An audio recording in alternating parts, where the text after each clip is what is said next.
Hi, this is Bob Sorrentino from Italian Roots and Genealogy, and I'm here today with Clint Minchella, and we're going to talk about his family, his roots. So, welcome, Clint. Thanks for being here. Hey Bob, you all right?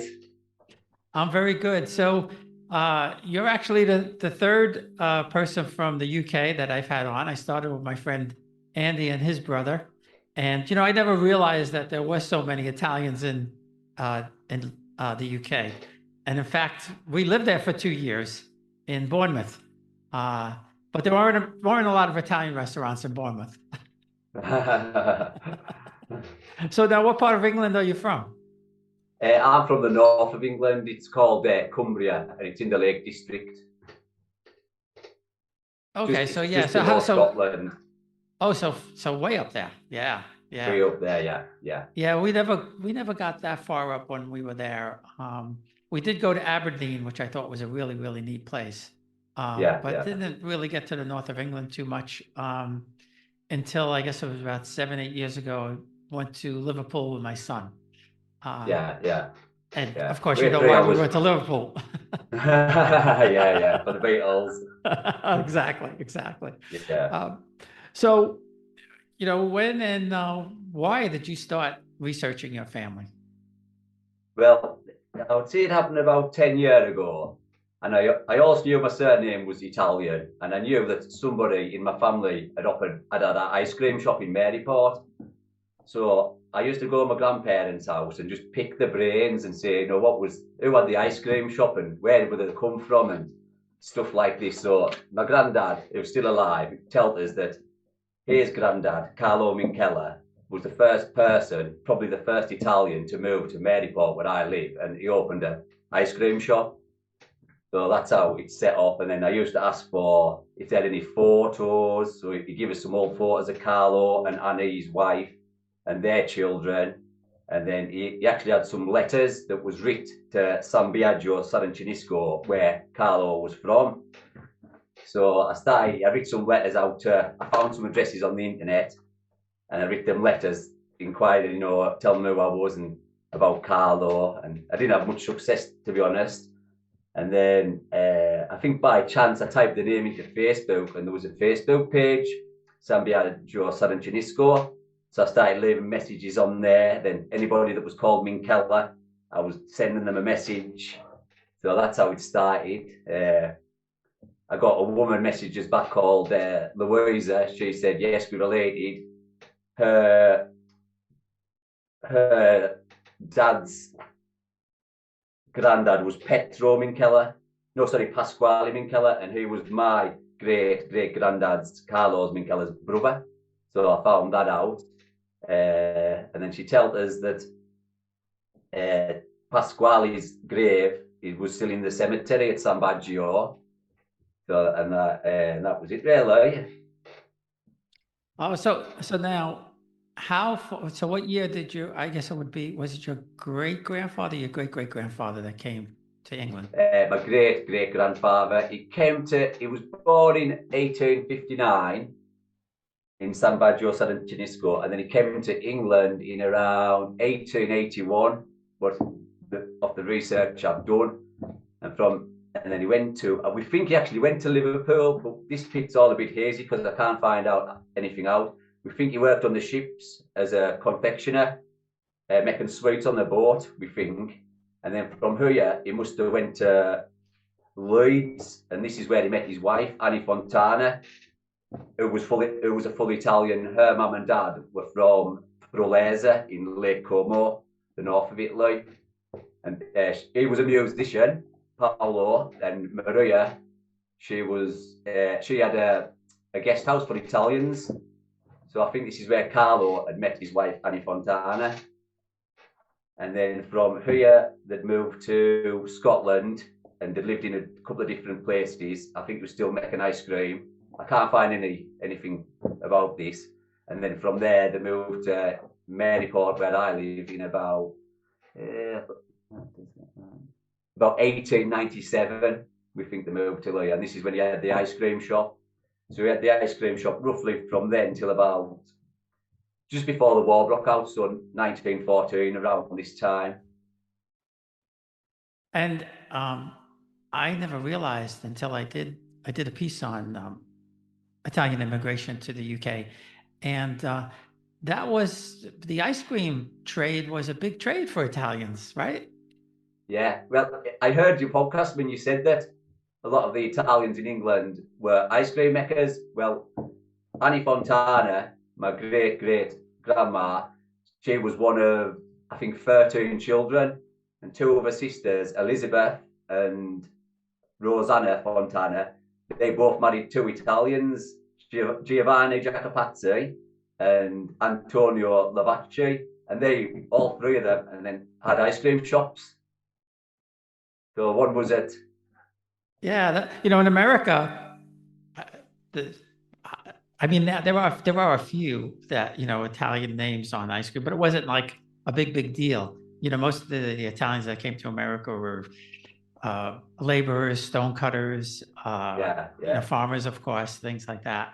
Um, but I guess the immigration to the UK started much before they started to immigrate to the USA. Obviously, it's closer, so that's one yeah, fortunate yeah, thing. yeah, yeah, yeah. I was talking to a lad and about Italians, and I'm sure he said that some of the Italians used to go to America, but if there was bad weather with the ships, they used to come port at England, and they used to have to get off, and that was it. They weren't going to America. So I don't know if Carlo was going to do that, or he planned to come to England in general. That's an interesting thing. Uh, I did a very interesting piece on the book these two guys wrote about the, the earliest wave of people coming to America in the 1870s. And what was happening with them is they thought they were going to go to Argentina. Yeah, But what the steamship lines were doing was taking them to New York because it was cheaper, and they just left them there.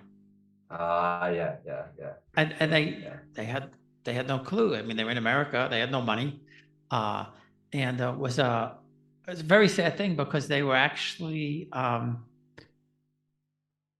when they were trying to sell these tickets in Italy, they weren't being very honest, and they knew that they weren't yeah, going to bring them to New York to Argentina all yeah, along. So yeah, it's a very very sad story. Um, yeah. so now, have you been back to the hometowns? Yeah, I just went recently, just about 4 weeks ago now. So I was in. The person who runs the Facebook page is called Claudio oh, that and his name. It's called Claudio anyway, and he's like the local historian. So he was helping us with my family tree. He got us Carlo's birth certificate from the church in San Biagio and other bits and pieces. So we went to flew to Naples, drove to San Biagio, and 3 or 4 nights there. I met Claudio. Oh, sorry, I met Claudio, and I had a crack with him and that. And then the next day, we drove to the cemetery where we found some Minchellas that was related to my granddad. And then we went. We were trying to find the farm where Carlo was born because my granddad's second cousin Pedro still lives in the farm. So me and my wife Dawn were looking for this farm for maybe 2 hours, and we couldn't find it. And basically just a lawn in a country road with like a group of houses, and then we were spinning about and we couldn't find it. And then I was outside the house, and a woman came out, and she said she couldn't speak any English and I couldn't speak any Italian. And I had a translator that I'd bought, but it wasn't working. It just stopped working. So I'd written a letter saying who I was and who I was looking for and how I was related to these people. And she read it, and she said, "Come." She said, "Come with me." So she jumped in a car. I got in our high car. She flew down these lanes at 100 miles an hour. I couldn't keep up with her. And then she pulled up at this house, roughly where we'd been earlier. And she got out and she was like, "This house," pointing at this house. So this man came out, my granddad's second cousin, Pedro, and honestly, he looked like my granddad. It was unbelievable. So I gave him the letter, and he read the letter. Well, this woman, Maria, she was called. She read the letter to them. I showed them some old photos, and same, he couldn't speak any English, I couldn't speak any Italian, so it was hard. And the translator stopped working again. So he basically said that he couldn't remember anything. So then the woman, so I got my photo took with him and shook his hand. And then the woman, Maria, she said, I'll take you to the town hall. So she took us into San Biagio, and I went and met the local person who runs the town hall, and he was looking for some documents, but he couldn't find anything I hadn't already had. So I was in there for about 2 hours as well. So, And that's an interesting story because I interviewed somebody a couple of years ago, very similar story, where they were kind of just driving around, but they happened to wind up at the house. They didn't know it. And they went inside and they saw all the pictures on the mantle and everything and like that. And like you said, people look like each other. And yeah. Well, I had in my mind of a rundown farm, like an English farm, run down with a barn and maybe a tractor outside. But this was just like a house. I would say it had been modernised recently, and it just looked like a normal house. It didn't look like a farm to me at all. But that's where they lived anyway. And it was like I say, it was nice to see. It was a shame that the translator had stopped working. But that night we went to meet Claudio again at the night in the pub, and we went in the restaurant. Sorry, so we went in. We had something to eat, and there was a fella, Aurelio, he was called, and I didn't know his name, kept staring at me and my wife, because in San Biagio there's only 300 people live there, so if anybody goes in, you've got to stand out. I'm nearly 6 foot and stick thin, and my wife's got bright blonde hair, so we stood out a mile. So anyway, there's this fella, and he kept looking at us, and I was like catching me, I was thinking, I hope now it's going to happen here. And he said, he couldn't speak any English either, but his cousin Anna, she was translating for us, and he was saying, "Who are you? What are you doing in here?" And I said, "Oh, my great granddad Carlo Minchella was from San Biagio. We came to look at the place where he was born." And he said, "Minchella, you a Minchella?" And I was saying, "Yeah, I'm a Minchella." And he said, "I'm a Minchella too." So wow. Jumped up and started hugging us, and he was buying us drink. And his cousin who was translating said, "I'm actually a Minchella as well." I went, "All right." So we were talking to these two people. Then another person came in, and this Aurelio said, "Hey, see him there? Hey, Minchella. So we were talking to him as well. So I was related to quite a few of them. So then Claudio came, like the local historian, and I was saying I'm related to him, and he said, "You're probably related to everybody that lives in this village." I said, "Why?" He said, "Well, there was a plague in I think it was 1665, and it wiped out every single person in the village, killed everybody. So the local priests decided they wanted families to move there. So there was 5 families moved to San Biagio, 5 main families, the Minchellas, Valentinas, Rossi's, and I can't remember the other 2, but basically all the people that live in San Biagio are off these 5 families roughly, so you're related to a lot of people that live there. That's crazy. Wow, that's something. Oh yeah. And and I tell everybody, they ask about going to Italy and everything, and I say, Rome is great, and Milan and those places, but unless you go to the village, it's just not the same. I mean, that's the real Italy, and you never know who you're going to run into. No.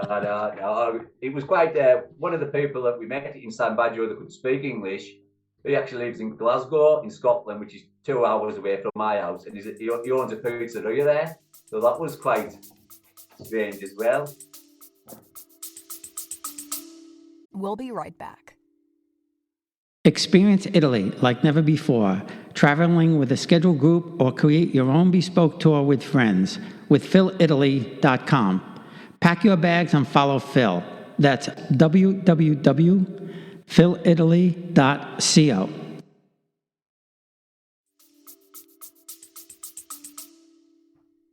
And we were just there. We were there in June just recently. We had postponed for almost 2 years. 2 years. And I didn't know that my father had first cousins in Torre del Greco. I knew the name, I knew the place, because my father had mentioned it many, many, many years ago, 30 years ago, something like that. and I met his first cousin from my great grandfather's second wife, and he brought us to the house of um, my my grandmother's youngest brother's daughters, both in their 90s. And same thing. One of them looked like my grandmother. And I told the story for people who listen to the podcast all the time, a little bit repetitive, but they had photographs that my grandmother had sent them in the 1920s, 30s, 40s. Yeah. So again, that's why I tell people, you even if you don't know the town that you're from, if you know the region, you have to go there because it's it's so different. Everything is so different. So growing up, so now so your father was Italian, obviously. Is your mom, was she Italian too? My granddad's half Italian. My granddad was half Italian. No, there was no. It was quite. I'll tell you what was quite different, I think, between the Italians that grew up in America to England. I don't think that Carlo wanted his family to be Italian. I think he probably wanted them to blend into society, because all the on the birth certificates, they've all got an Italian name, but on some of the death certificates, they're all changed to English names. Like Giovanni was John. My great granddad was Luigi, but he got Louis, and Freddie. He got Freddie, Federico. All the names were changed. So they probably wanted them to fit in with everybody, if you know what I mean, in England. Yeah, especially, and it was similar in America. Some people even changed their names to be more anglicized. My family didn't, but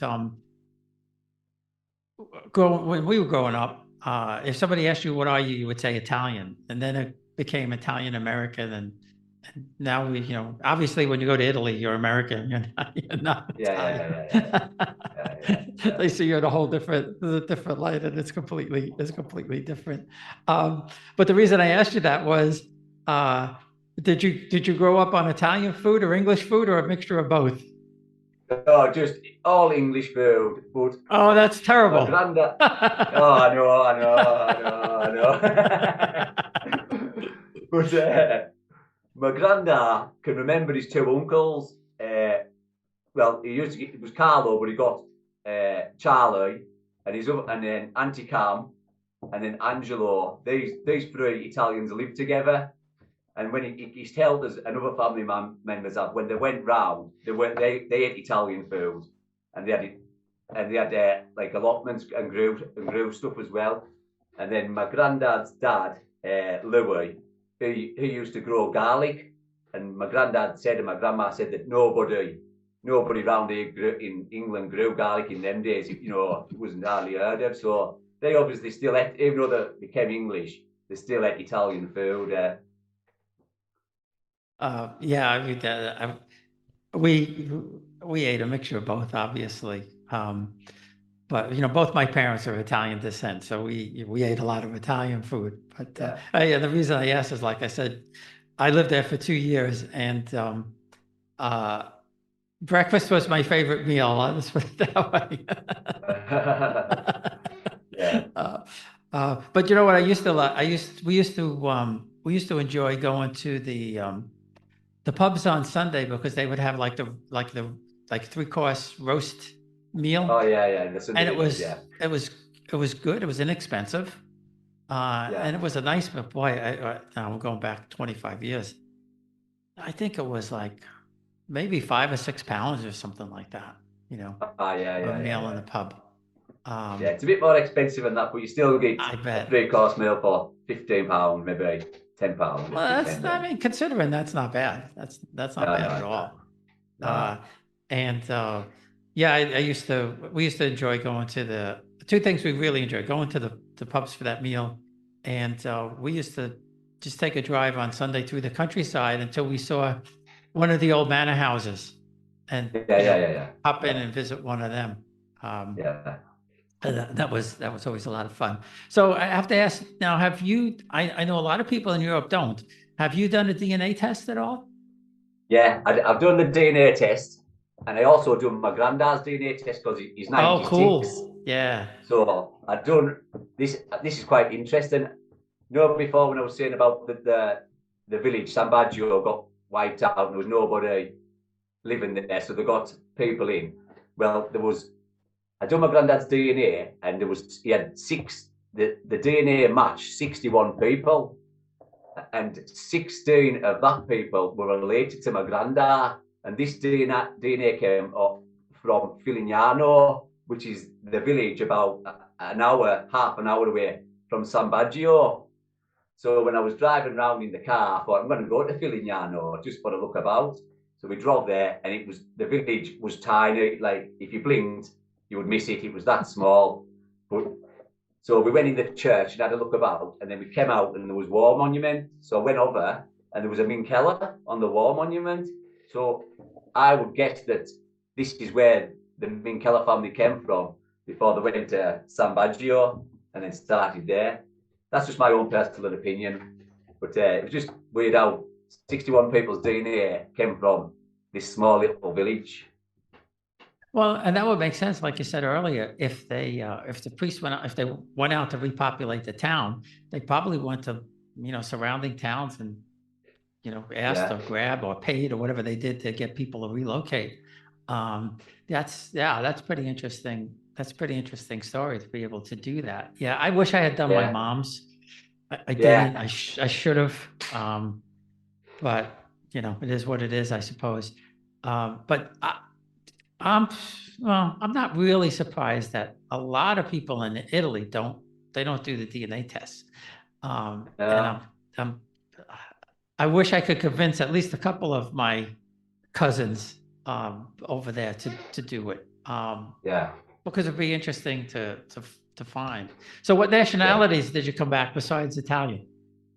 Well, my granddad's, he came back as Greek and Southern Italian, was 23%, which San Biagio, it's in Lazio now, but it was in Companion, so it was Southern Italian, but it changed provinces. So he had Greek and Italian was 23%, Iberian was 13%, but Spain owned the Southern Italy, didn't you? So that's probably where that came from. And then Northern Italian was 7.5. That was his grandma was Northern Italian, so that's where that came from. And they had Scandinavian and Eastern European in him, just 3.2% on both of them. Yeah, and the Spanish, that's quite a bit of Spanish. So way back, there must have been potentially some nobility or something like that, because most of the Spanish that came were nobles. They didn't. Oh, you were there. They didn't bring, they didn't bring a lot of regular people. So it's possible way back, or something else. The noble was fooling around with somebody else. Well, I didn't know that Southern Italy was owned by Spain until I went to Naples, and then I went to Spanish quarters, and then obviously started reading stuff. And then I realised that it was. I didn't know that until recently. So that when I looked the other day, that just kind of tweaked. I wonder if that's where it came from. Yeah, and I had kind of known it because I'm a big history guy, so I had kind of known it a little bit. But my grandmother actually comes from two noble families, and so when I was able to trace them back, there's Spanish filtered throughout the whole 300 years, 400 years. And somebody told me that when the Spanish nobles came, there weren't enough Spanish women of rank to marry, so they started marrying into the Italian nobility, and that's how it all started intermixing. So when I look back at the records, you'll see an Italian noble marrying a Spanish noble woman, or vice versa, and then they did a lot of those marriages, obviously, like they did in England, for political reasons and everything like that. But I did my two children are adopted, and my daughter, her birth father, actually both of birth parents came to America in the 1700s, early on. But her birth father, I was able to trace him back to one of the Bassano brothers. The Bassano brothers were court musicians to Henry VIII. Yeah. And they came in like 1400s, whatever, whatever he was reigning. And obviously they married all English women, right? Because that's where they were. Uh, and she's a distant cousin of Princess Di. She's a dispenser going back to, I don't know, 1400 to the start of the dispensers anyway. So that was like really interesting find. I just listened to that podcast this week when you were Oh, talking did about you? that. I did. Yeah, I just listened to it this week. Yeah. So that was very interesting to find that out. And like I said, you never know what you find. I know a lot of people are kind of funny about doing the DNA and everything like that, but I haven't had any issues with it, as far as any of that goes. So now, the rest of your family, did they get excited when you find something, or they're like my family where they just say, Yeah. They just said, is he going on about that again? That's all I get. Is he still going on about Italians? I done the DNA test, and with my granddad's being on, I got quite a lot of matches. So I was messaging some people, and I was in contact with a person from Carlisle, and he showed us what information he had, and I showed him what information I had, and his great grandma and my great grandma Annie, and I can't remember, they were sisters. So I had a look on the wedding certificate, and it was called Giovanni Jacopazzi. He was the best man at Carlo's wedding, my great granddad, and Carlo was the best man at his wedding. Oh, wow. So that was quite interesting. Yeah, that's cool. Well, and that's what you find in a lot of these records. I know one person, she's basically mapped out the whole town from the Antonati records, and I've done some of it, but you see the same names popping up over and over and over again. Who's a witness to this thing? Who's a sponsor for this thing? Who's, like you said, who's the best man or stuff like that. Again, they're such small little towns. So it's not surprising. It's not surprising that they do that. So now, have you come across any like interesting stories or occupations or anything in your research? Well, another interesting thing was I found out that the record, I can't go back further than 1859 in San Biagio, because there was an earthquake and then there was like heavy rain. So all the records pre-1859 have been destroyed. So I've heard you before saying you can go back a couple of hundred years with your family. Mine, the Minchella story ends there. You can't go back anymore. And then in World War I, the Germans dropped some bombs on the cemetery in San Biagio. So there's no old gravestones there. They're all being destroyed. So my family kind of starts with the birth of Carlo. But two of Carlo's sons were in the First World War. My great granddad Louis Minchella and his brother John Minchella, and John got killed. They were both in the border regiment. John got killed at the Battle of Somme in France. He was an unknown soldier. So that was quite interesting. And I got the local historian at Carlisle. That's where the border regiment was from, and he's pinpointed the movements where they were at in France, and then how John got killed. Well, it was last seen before the bomb got dropped on. He got killed, and then my great granddad, was mentioned in dispatches. But these records, they got destroyed in London in the Second World War when the Germans bombed London. So we have no proof of that, just word of mouth for that as well, which was quite interesting.